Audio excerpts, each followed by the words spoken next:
నమస్తే అండి. నేను మొన్న ఏదైతే ఇజ్రాయెల్, ఇరాన్ యుద్ధం అయ్యి ఇప్పుడు ఒక ఒప్పందానికొచ్చి మనకి సీజ్ ఫైర్ చేయడం జరిగింది. అంటే కొన్ని రోజులు ఆపటం జరిగింది. ఏదో అమెరికా మధ్యలో ఉండి నేను చేశాను అంటున్నారు కానీ అక్కడ ఏమాత్రం అమెరికా వల్ల ఆపటం అనేది ఇరాన్ వాళ్ళకు ఉండదండి.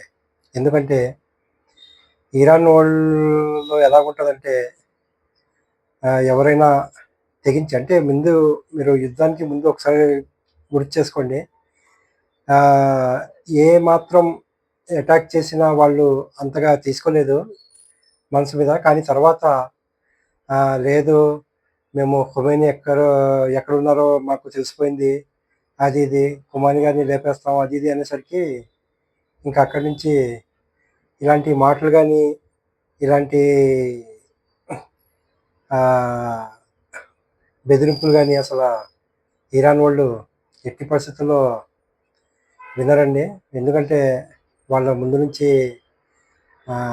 ఇరాన్ పద్ధతి వేరు. అంటే ఇక్కడ ముస్లిమ్స్లో ఇద్దరు షియా సున్నీ. ఇక్కడ ఇరాన్ వాళ్ళు ఉన్నది షియా ముస్లిమ్స్. అంటే కర్బలా మన ముందు ఒక చాలా బ్యాక్ వెళ్ళి చూస్తే అంటే ఒక వాళ్ళ పోరాటం షియా ముస్లిమ్స్ పోరాటం ఎలా ఉంటుందంటే ఒక తప్పు చేస్తే ఎట్టి పరిస్థితిలో వదలరు ముందు వాళ్ళు. కరెక్ట్ పద్ధతిలో నడవాలన్నట్టు పాటిస్తారు. ఇమాం హుసేన్ అలైహిస్సలాం దగ్గర నుంచి ఇదే పద్ధతి అండి. తప్పు దారిలో వెళ్ళకూడదు. మంచి పద్ధతి మంచిగా ఉండాలి. మనకు ఇచ్చిన ఈ ప్రాణాలు మనవి కావు. అల్లా ఇష్టం మీద మనం ఉంటాం, మనం పోతాం. కానీ ఎవరికో ఒకరికి తగ్గి తల వంచి బ్రతకాలనేది మాత్రం ఎట్టి పరిస్థితుల్లో అయ్యే పని కాదండి. ఇక్కడ ఈ మొత్తం అయిపోయాక కూడా ఇప్పుడు మాట్లాడుకోవడానికి రీజన్ ఏంటంటే అసలు ఆ యుద్ధంలో ఎవరు గెలిచారు? కొన్ని పాయింట్స్ చెప్పుకుందాం. అసలు ఈ యుద్ధంలో ఇజ్రాయెల్ గెలిచిందా? లేకపోతే ఇరాన్ గెలిచిందా? ఇందులో అమెరికా వచ్చి అమెరికా గెలిచిందా? ఏమైందో ఒక 6 పాయింట్స్ చెప్తానండి నేను. ఏంటంటే ఇక్కడ ఇటు ఇరాన్ వాళ్ళు ఒంటరిగా అయిపోయారు ముందు. కానీ ఇక్కడ అమెరికా, ఇజ్రాయెల్ ఇద్దరు కలిసి యుద్ధం చేశారండి. ఇద్దరు కలిసి చేశారు. కానీ ఒక ఇరానే గట్టి పోటీ ఇచ్చింది. అంటే అమెరికా ఏంటంటే భయపడితే భయపడిపోతారు అన్నట్టు ముందు హెచ్చరించారు. ఎక్కడున్నారో తెలిసిపోయిందన్నారు, అది ఇది అన్నారు, లేపేస్తామన్నారు, అది అన్నారు. కానీ ఇద్దరు పోటీ చేసినా ఇద్దరికి సమర్థవంతంగా అంటే ఎవ్వరూ చేయని డేరింగ్ ఇరాన్ చేసింది. అదేంటంటే అమెరికా వాళ్ళ బేస్మెంట్ మీద అటాక్ చేయడం. ఇంతవరకు ఏ రాష్ట్రం కూడా చేయలేదు. అంటే ఇప్పటి వరకు అమెరికా వాళ్ళు మేము పెద్దోళ్ళం, మేమే పెద్దన్న పాత్ర నాదే అన్నట్టు ప్రతి దాంట్లో అంటే ఏదో ఒప్పించేశాను, అది నేను పెద్దన్న అన్నట్టు మాట్లాడతారు. ట్రంప్ అయినా ఎవరైనా అక్కడ ఉన్న పద్ధతి అది. ఏదో పెద్ద దేశం. కానీ వాళ్ళ బేస్మెంట్ మీద అటాక్ చేశారు కదండి. అక్కడ వాళ్ళ డేరింగ్కి నిజంగా ఒప్పుకోవాల్సిందే. ఇద్దరు కలిసి పోటీ చేసినా ఇద్దరికి సమర్థవంతంగా లెక్క తేల్చారన్నమాట. అక్కడ ఫస్ట్గా ఒక పాయింట్. అక్కడ ఏమాత్రం తేడా చేయలేదు. ఇద్దరిని సమర్థవంతంగా ఎదుర్కొని అక్కడ ఒకటి విజయం సాధించారు ఇరాన్ వాళ్ళు. తర్వాత వీళ్ళ అసలు ఉద్దేశం ఏంటండి? ఇజ్రాయెల్ అమెరికాది ఖొమైనీ గారిని గద్దె దించి ఆ ప్లేస్లో వేరే వాళ్ళని కూర్చోబెట్టాలనేది వాళ్ళ ఉద్దేశం, ప్రధాన ఉద్దేశం. అంటే ఇరాన్ అంతా అమెరికా గుప్పిట్లో తీసుకురావాలంటూ. అంటే ఇజ్రాయెల్ని అమెరికానే నువ్వు గొడవ చేయి, నేను వెనకాల ఉండి సపోర్ట్ చేస్తానన్నట్టు ముందు నుంచి ఒప్పందం చేసుకొని అటాక్ చేశారు. కానీ వాళ్ళ పప్పులేం అడగలేదు. అంటే ఇద్దరు ఫెయిల్ అయ్యారు. ఆయన్ని గద్దె దించి వేరే వాళ్ళని పెట్టాలన్న వాళ్ళ ప్రధాన ఎజెండా ఫెయిల్ అయింది. అసలు ఏ మాత్రం ఆ పని చేయలేకపోయారు. రెండో పాయింట్ ఇది. 3 ఇరాన్ యొక్క యురేనియం లేకుండా చేయాలి వాళ్ళ ఫోర్డ్‌లో అన్నట్టు వాళ్ళ ఉద్దేశం. యురేనియం లేకుండా. కానీ వాళ్ళు ఏదైతే B2 బాంబ్ అటాక్ చేశారో అమెరికా, ఆ టైంలోనే సురక్షితంగా యురేనియం సేఫ్ ప్లేస్‌లో మార్చగలిగారు. ఇక్కడ మూడో విజయం అండి ఇది. వాళ్ళ ఉద్దేశం ఏంటంటే యురేనియం అంతా ఏదో స్మాష్ చేసేయాలి, యురేనియం లేకుండా చేసేయాలి అన్నట్టు అనుకున్నారు. కానీ అది కూడా వాళ్ళు ఏసే ముందు వీళ్ళు సేఫ్ జోన్‌కి మార్చేయడం జరిగింది. ఇది మూడో విజయం. అలాగే ఇజ్రాయెల్ అంటే ఇక్కడ అమెరికా అండి. మిడిల్ ఈస్ట్‌లో రాజ్యం ఏలుదాం అనుకుంది. అది జరగకుండా చూసుకున్నారు. మిడిల్ ఈస్ట్‌లో వాళ్ళ రాజ్యము ఏలుదాం అన్నట్టు వాళ్ళది. కానీ అది కాకుండా జరిగింది. అలాగే 4 ఇజ్రాయెల్ అటాక్ చేశాక చాలా చోట్ల నుంచి చాలా చోట్ల అంటే ఏంటంటే ఇక్కడ ఇద్దరు నేను చెప్పా కదండీ! షియా, సున్నీ ముస్లిమ్స్. ముందు వీళ్ళిద్దరికీ పడేది కాదు. కానీ ఈ ఇజ్రాయెల్ అటాక్ చేశాక సున్నీ ముస్లిమ్స్ అంటే ఈయన మన ఖొమేని గారు చేసిన అటాక్ చూసి సున్నీ ముస్లిమ్స్ చేస్తే ఇలా చేయాలిరా బాబు!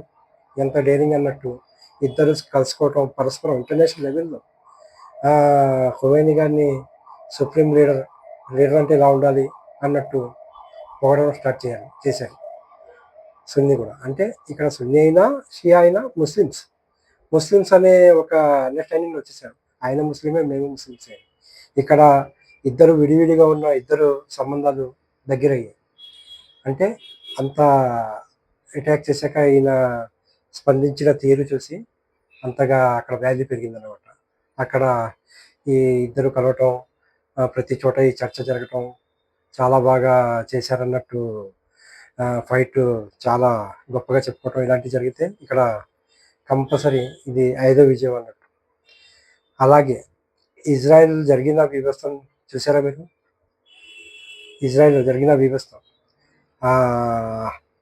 మన ఏది హైఫాలో గానీ, టెల్ అవివా గానీ, అలాగే అజ్దాద్‌లో అంటే ఇలాంటి ఒక 10-12 ఏరియాలు మొత్తం అంతా మట్టి కరిపించేశారండి. చాలా 10 నుంచి పెద్ద పెద్ద ఏరియాస్ అవి.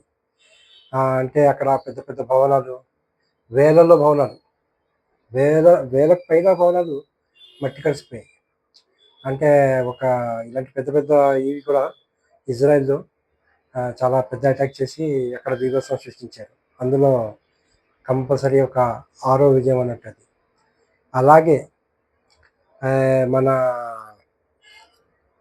ఇజ్రాయెల్ స్టార్టింగ్‌లో అంటే అంతగా ఇరాను చేస్తున్నారు కదా! ఏదో అన్నట్టు ఉన్నారు. తర్వాత వాళ్ళు అంటే మీకు తల వంచాలి, లేదంటే చంపేస్తాం అది అన్నట్టు చెప్పగానే అప్పటి నుంచి అటాక్ చేయడం స్టార్ట్ చేశారు. కానీ అంతకుముందు వీళ్ళు చాలా చాలా పెద్ద కమాండర్స్‌ని చంపడం జరిగిందండి.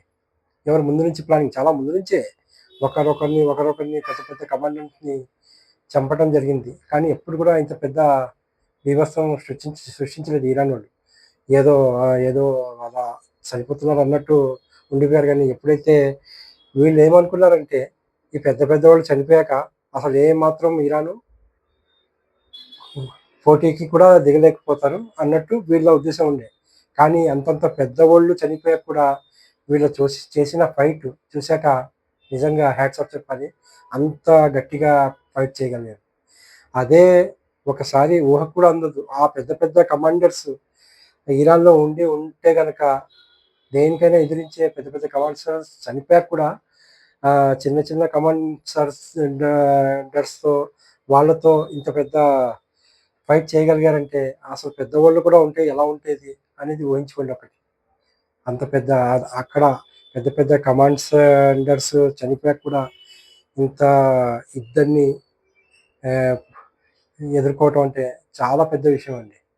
ఇలాగా 5 కాదు 6 ఇలా చెప్పుకుంటూ పోతే చాలా విధాలుగా ఈ ఈ ఫైట్‌లో 100% విజయం ఇరాన్ సాధించిందండి. ఎవరు ఏమనుకున్నా. అంటే ఇక్కడ ఎలాగంటే ఏదో చిన్న దేశం అంటే అమెరికా, అమెరికా మీద చెప్తున్నాను. నేను భయపడితే భయపడి ఉండాలి అన్నట్టు అమెరికా ఏదైతే ఆలోచించి ఈ ప్లాన్ చేయించిందో, కానీ అంతా బెడిసి కొట్టిందండి. కానీ వాళ్ళు మధ్య మధ్యలో ఏదైతే చేస్తున్నారు గానీ, ఏమైనా ఇప్పుడు కూడా ఏమైనా వీళ్ళ మీద అటాక్ చేయడానికి చేస్తే గనక ఈసారి మాత్రం వదలరు. ఏంటంటే మెయిన్ ఖొమైనీ గారు ఆలోచించింది మొహర్రం వస్తుందని. మొహర్రం వస్తుందని కొన్ని రోజులు గ్యాప్ ఇచ్చారు. చూద్దాం, ఆపి చూద్దాం. తర్వాత ఏమైనా చేస్తే అసల చాలా బీభత్సంగా ఉంటది. చాలా పెద్ద సమస్యలో పడతది ఇజ్రాయెల్. గాజా లాగా మొత్తం కొలాప్స్ అయిపోయేది. కానీ ఏంటంటే మొహర్రం ఈ టైంలో ఎందుకు? అంటే అదన్నమాట వాళ్ళ ఉద్దేశం. ఈ విజయంలో కంపల్సరీ ఇరాన్ చాలా పెద్ద విజయం సాధించింది. కానీ ఒకటి ఇలాంటి గొడవలు రాకుండా చూసుకోవాలి. ఎందుకంటే దీనివల్ల ప్రతి ఒక్కరికి నష్టమే. కానీ ఇక్కడ గెలిచింది ఇజ్రాయెల్ వోళ్ళు. వాళ్ళని ముందుగా. వాళ్ళేమి వచ్చి గొడవ చేసింది కాదు. ఇజ్రాయెల్ వోళ్ళు. తర్వాత అమెరికా వాళ్ళ డైలాగ్స్. దీనివల్ల ఈ యుద్ధం ఇంత పెద్దగా జరిగింది. కానీ మాటి మాటికొచ్చి గొడవ చేసే ఉద్దేశం వాళ్ళకుండదండి. కానీ వాళ్ళ మీదకొస్తే గనక వదిలిపెట్టరు. ఓకే. Thank you. ఈ వీడియో నచ్చితే గనక లైక్ చేయండి, సపోర్ట్ చేయండి, సబ్స్క్రైబ్ చేయండి. Thank you very much.